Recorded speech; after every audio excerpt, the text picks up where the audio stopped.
नमस्कार। गंवार और मेंथा में इस साल हलचल अच्छी दिख रही है।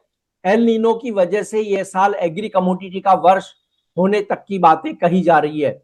हालांकि गंवार और मेंथा की शुरुआती स्पीड थोड़ी धीमी है, लेकिन क्या ये दोनों कमोडिटी महाबुल रन के लिए तैयार हो रही है? इस पर बात करेंगे पृथ्वी फिनमार्ट के कमोडिटी डायरेक्टर मनोज कुमार जैन से।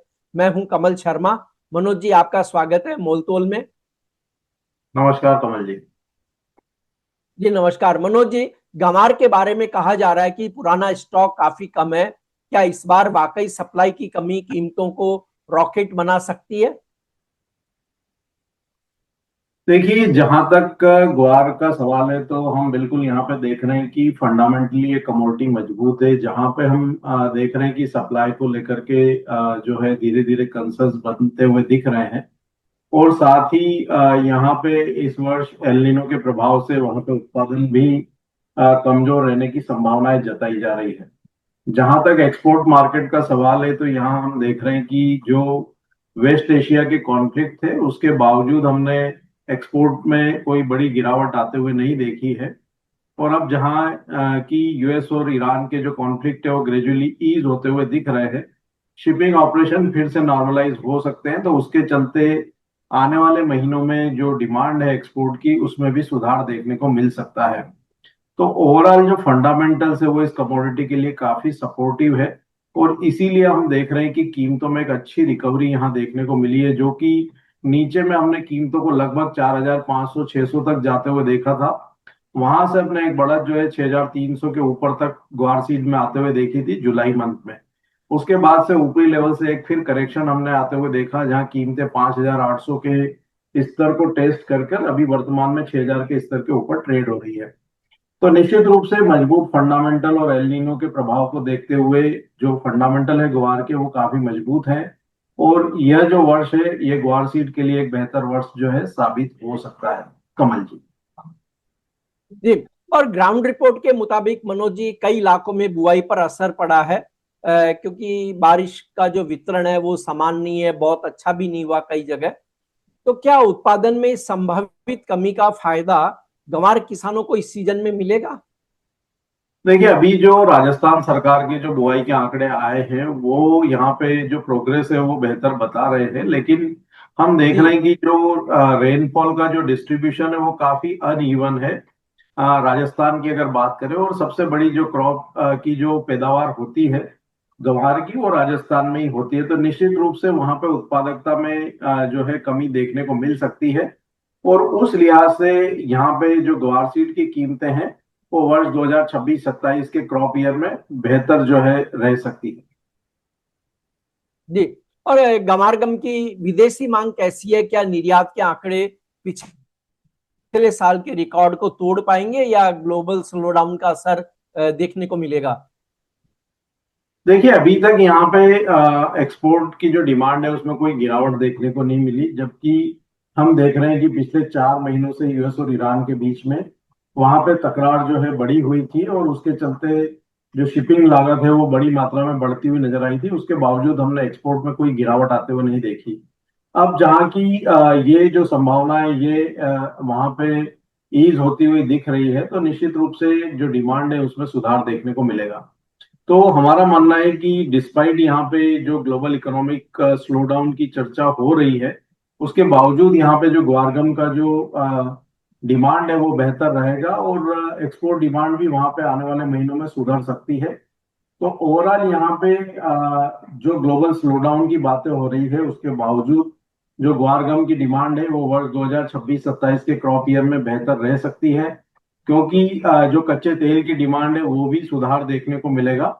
और उसके चलते वहां पे हमने देखा है कि अभी जो यूएस और ईरान के बीच में जो जंग हुई है उसके चलते काफी सारी रिफाइनिंग एक्टिविटीज और ये डैमेज हुई थी, तो उनको रीस्टोर करने के लिए भी वहां पे ग्वारगम की जो डिमांड है वो मजबूत हो सकती है।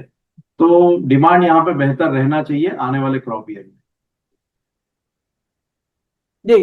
अब मनोज जी, गंवार के लिए आपकी क्या राय होगी? क्या हमें गंवार इस साल 7,000 रुपए और गम 15,000 रुपए के लेवल को छूता हुआ दिख सकता है, या क्या होगा कुल मिलाकर के? हमारा मानना है कि ग्वार सीड ये साल के आखिर तक 2026 दिसंबर तक 6,700 और ग्वारगम की कीमतें 14,000 तक के स्तर भारतीय बाजारों में टेस्ट कर सकती है। अगर वहां पे एक्सपोर्ट की डिमांड में कोई अप्रत्याशित बढ़त देखने को मिलती है और जो एल नीनो का प्रभाव है अगर वो और बढ़ता हुआ नजर आता है तो फिर हम 7,000 ग्वार सीड और 15,000 ग्वारगम भी जाते हुए देखेंगे। लेकिन वर्तमान फंडामेंटल को एनालाइज करते हुए और जो डिमांड सप्लाई है उसको देखते हुए ग्वार सीड की कीमतें लगभग 6,700 से 6,800 और ग्वारगम की 14,000 तक इस वर्ष के आखिर तक जा सकती है। जी मनोज जी, ये तो बात हुई गंवार और गंवार गम की। अब हम चर्चा कर ले एमसीएक्स लिस्टेड मेंथा ऑयल की। तो मेंथा ऑयल में भी देखिए पिछले काफी समय से शांत था, लेकिन अब हम देख रहे हैं कि बीते दिनों से हलचल उसमें बढ़ी है। तो अभी जो मेंथा में जो मजबूती है वो केवल सट्टेबाजी है या बाजार की असली मांग है? देखिए यहाँ पे सारी एग्री कमोडिटीज की जो मांग है उसमें सुधार देखने को मिला है और एल नीनो का जो इफेक्ट है उसका प्रभाव सारे ही कमोडिटी की कीमतों पर पड़ा है। दूसरा यहाँ पे जो यूएस और ईरान के जो तनाव थे उसके चलते हमने जो नेचुरल मेंथा है उसकी डिमांड में भी सुधार आते हुए देखा था, क्योंकि जो सिंथेटिक मेंथा की जो अवेलेबिलिटी है वो प्रभावित होती हुई नजर आई थी। तो उसी के चलते 980 से हमने मेंथा की कीमतों को 1350 तक जाते हुए देखा।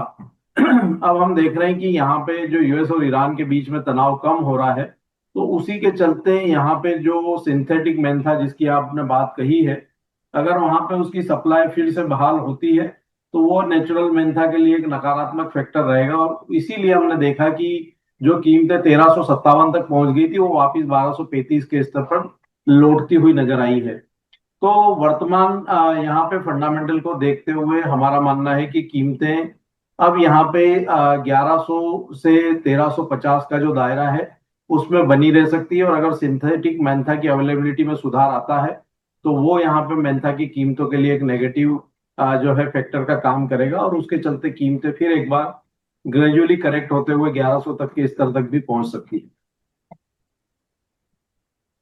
है। लेकिन अब यहाँ देखिए आपने एक रेंज बताई, वो काफी थोड़ी बड़ी रेंज है। हर व्यापारी के समझ से भी बाहर हो जाता है कि इतनी बड़ी रेंज में खेल पाना। तो ऐसे में जो शॉर्ट टर्म ट्रेडर्स हैं या जो थोड़े समय के लिए पैसा लगाते हैं, उन्हें मेंथा में ट्रेड करते समय क्या लेवल से रखनी चाहिए, स्टॉप लॉस क्या मेंटेन करें? देखिए यहाँ पे खरीदारी की सलाह तो नहीं रहेगी, लेकिन जो व्यापारी हैं, स्टॉकिस्ट है या हेजर है, अगर वहां पे 1280 से 1300 तक के स्तर एमसीएक्स मेंथा तेल में आते हैं तो उनको अपनी पोजीशन हेज करने की सलाह रहेगी। हमारा मानना है कि ग्रेजुअली कीमतें फिर एक बार यहाँ पे 1100 1140 के रेंज तक आ सकती है, तो वर्तमान लेवल पे खरीदारी की जी सलाह नहीं रहेगी। और अगर यहाँ पे कोई उछाल आता है तो उसमें हेजर्स जो है अपनी पोजीशन में रिस्क मैनेजमेंट को ध्यान में रखते हुए एमसीएक्स पर पोजीशन को हेज कर सकते हैं। जी। अब मनोज जी, अगर किसी इन्वेस्टर के पास 1 लाख रुपए हो और उसे इस समय ज्यादा मुनाफा गंवार में दिख रहा है या मेंथा में, आपके हिसाब से कमोडिटी ऑफ मंथ कौन सी है? देखिए ट्रेडिंग के लिहाज से मेरा मानना है कि अगस्त महीने में ग्वार सीड बेहतर रह सकता है और वहां पे कीमतें 6,350 6,400 तक अगस्त मंथ में जा सकती है। तो रिस्क रिवॉर्ड के लिहाज से यहाँ पे ग्वार सीड बेहतर लगता है। 6,000 से 5,900 की रेंज में ग्वार सीड को खरीदा जा सकता है। 5,770 के नीचे का स्टॉप लॉस रखना है और लक्ष्य वहां पे 6,300 और 6,400 तक के रखे जा सकते हैं। जी। आपका कोई डिस्क्लेमर मनोज जी? जो भी डिस्कशन हमने अलग अलग कमोडिटीज पर किया है उनके किसी भी कमोडिटी के फ्यूचर्स मार्केट में मेरा कोई व्यक्तिगत एक्सपोजर नहीं है, लेकिन रिकमेंडेशन होने के चलते इनमें क्लाइंट्स की पोजीशन हो सकती है।